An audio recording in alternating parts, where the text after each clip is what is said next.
So in yesterday's lecture, in the last lecture, we discussed about philosophical background of BTPB. In that, we discussed that Dr. Boger, he gave many new concepts to homeopathy.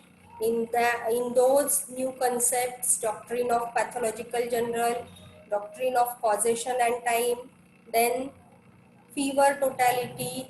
These are his most important contributions to homeopathy. So we discuss one by one what is doctrine of complete symptom and concomitant, which he borrowed from Dr. Boning Hussein's idea. This concept we already discussed in while studying Boning Hussein's therapeutic pocket book. What is doctrine of complete symptom, what is doctrine of concomitant, then doctrine of pathological general. So in this pathological general, this concept was first time introduced by Dr. Boger, and when there are changes, when the there are pathological changes in the patient, then the changes which takes place at tissue level, these are also important. So according to Dr. Boger, not only complete symptom, but we should also consider the changes which takes place at the tissue level. We should also consider all these changes to while treating the patient to make the totality. It tells us the state of the whole body and its changes in relation to the constitution. They help us to concentrate on more concrete changes to select the simillimum. So they have given many examples in his section or in his chapter, that is sensation and complaints in general. In that sensation and complaints, many pathological general rubrics he added, and we found most pathological general rubrics in this repertory. No other repertory which contain such large number of pathological rubrics in repertory. Okay, then we discuss about doctrine of causation and time. This doctrine is also first time introduced by Dr. Boger. From the point of view of Boger, causation and time factors are more definite and reliable in cases as well as in medicine. Though the causative factors, time factors, they are more reliable, they are definite source to reach why the state of the patient which changes from normal to diseased condition. So these changes are also very much important. Then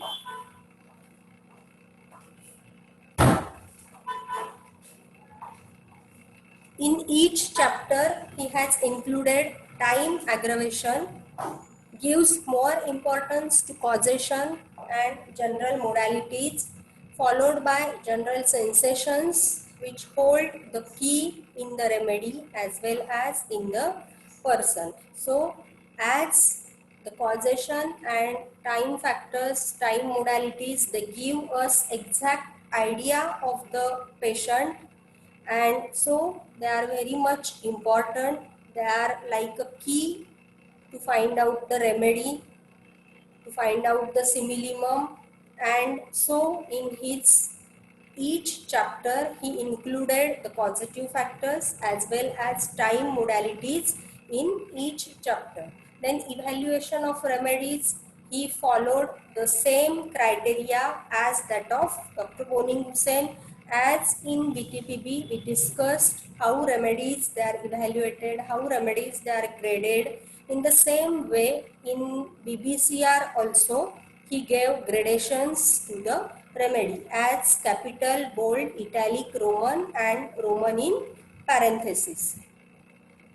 Then fever totality. This fever totality section or the fever section This is again very much unique contribution of Dr. Boger. Each state of fever is followed by time, aggravation, amelioration and concomitants.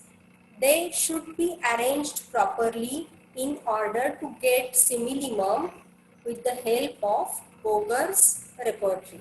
So when we take in detail all the stages when we while taking the case, while taking the history of the patient, especially in fever patient, the patient who is suffering from fever, when we take in detail history of all the stages of fever, that is time, aggravation, amelioration, concomitant, with proper details when we take the history, then this repertory, the section fever totality in this, the fever section in this repertory is very much helpful to get similimum with the help of proper totality related to complaint of fever. So in this way, this section is a unique contribution of Dr. Boger. Then concordance section, this deals with about 125 remedies and it was also arranged same as that of Boningussen's therapeutic pocket book. Only difference is that in BTPB there are 121 remedies in concordance section and in BBCR there are 125 remedies in concordance section. Then plan and construction of Boningussen's therapeutic pocket book. As we discussed during introductory lectures, how this repertory was constructed. In short, Dr. Boger, he found so many difficulties in day-to-day use of therapeutic pocket book, and so he tried to modify the structure and content of the book by adding many medicines and rubrics drawn from his own experiences and other sources.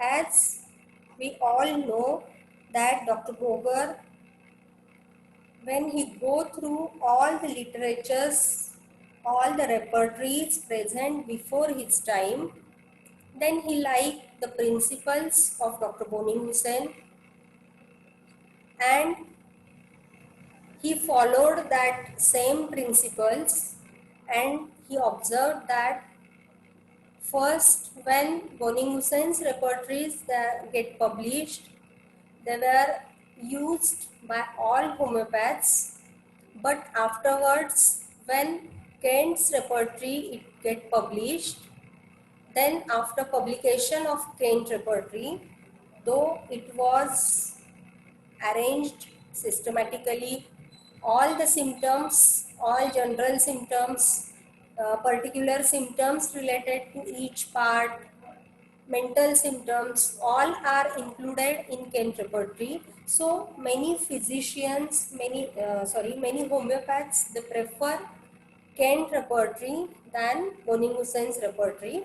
So the use of Boninghusen's repertory, it reduces, the more preference is given to Kent repertory after publication of Kent's repertory. But Dr. Boger, he was very much,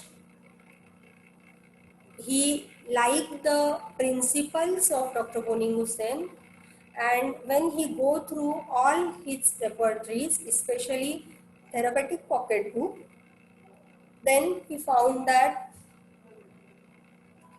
there are so many difficulties while using that book. First one is as his principle that we all discussed in the points of criticism of Boninghusen therapeutic pocket book. In that, I will revise in short which difficulties felt by homeopaths while using the therapeutic pocket book.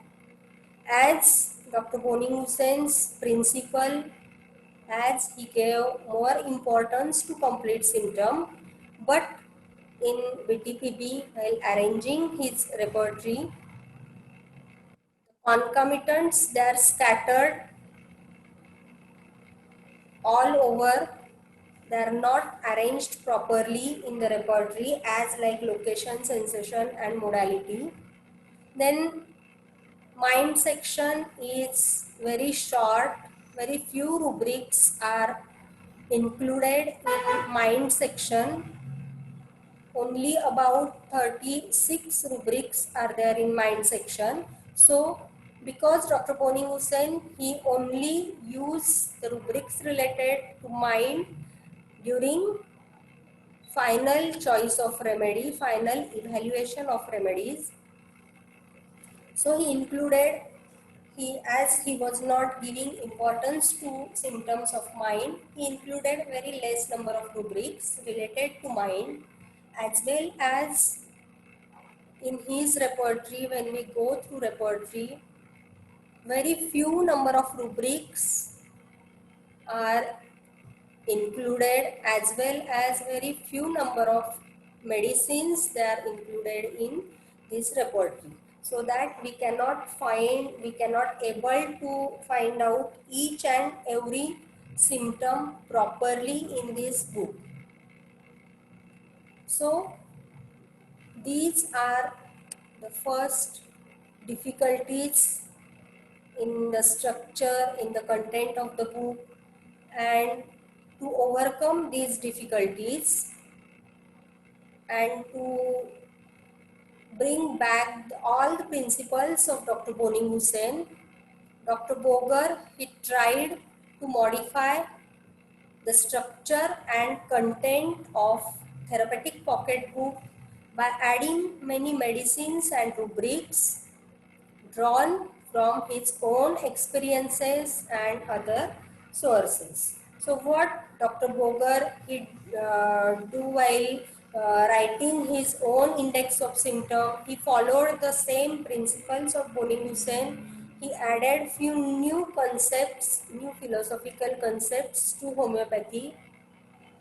Then, while modifying the structure of this repertory, he added many rubrics and many medicines in, so that we can find out each and every symptom properly. And while adding medicines, while adding rubrics, he add these rubrics and medicines from his own experience and from other few sources.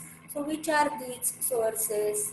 So the sources of BPCR are repertory of antisorics, therapeutic pocket book, sides of the body, repertory part of the intermittent fever and whooping cough, aphorisms of Hippocrates.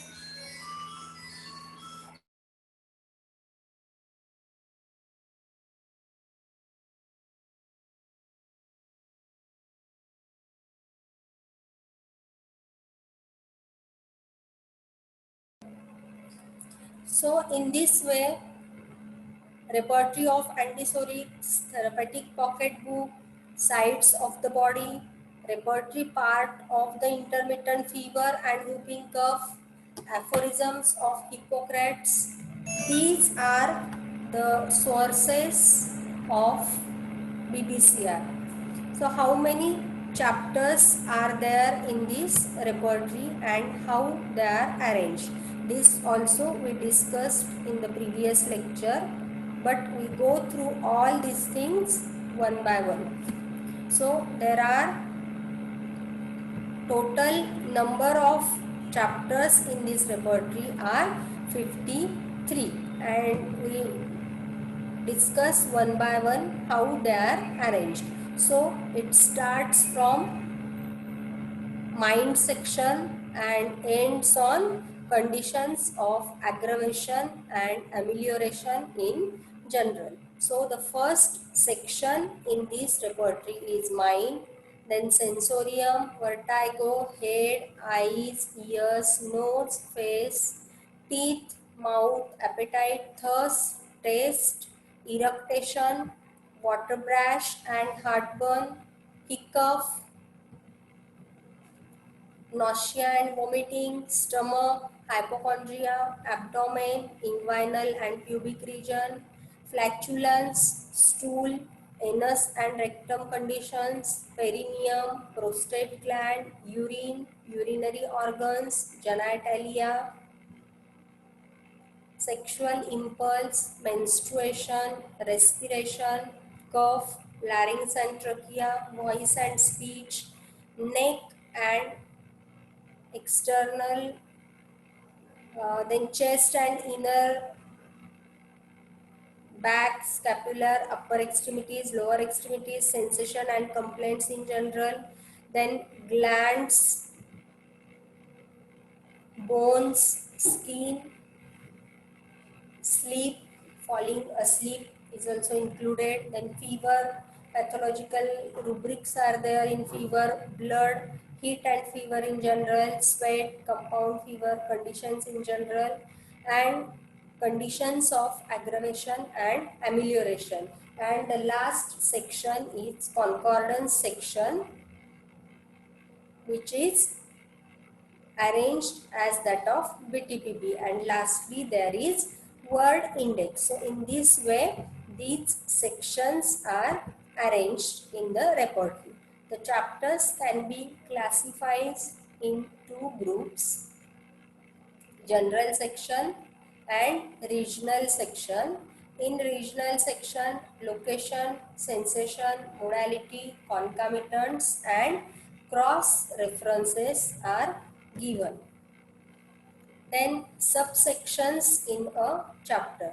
How the chapters they are arranged, or which subsections are there in chapter. So under each chapter there is location, sensation, then time, then aggravation, amelioration, concomitant and cross reference is given under each chapter. So due to this arrangement we can able to find out the any type of rubric in proper way.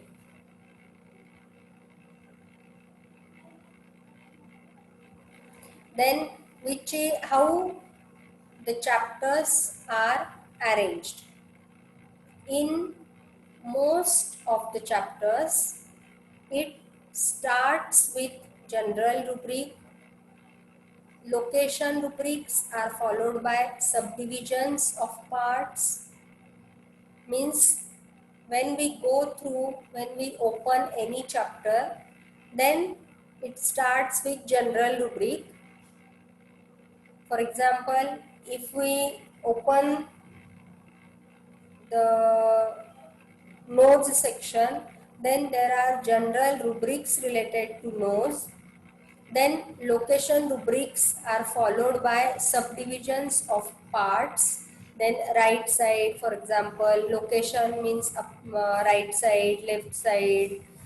In this way, the exact location rubrics they are given, and which are followed by subdivisions of parts. Then sensations in alphabetical order. Time, aggravation, amelioration, concomitant and cross reference as separate subsections. So the time related rubrics or time related modalities, then general modalities.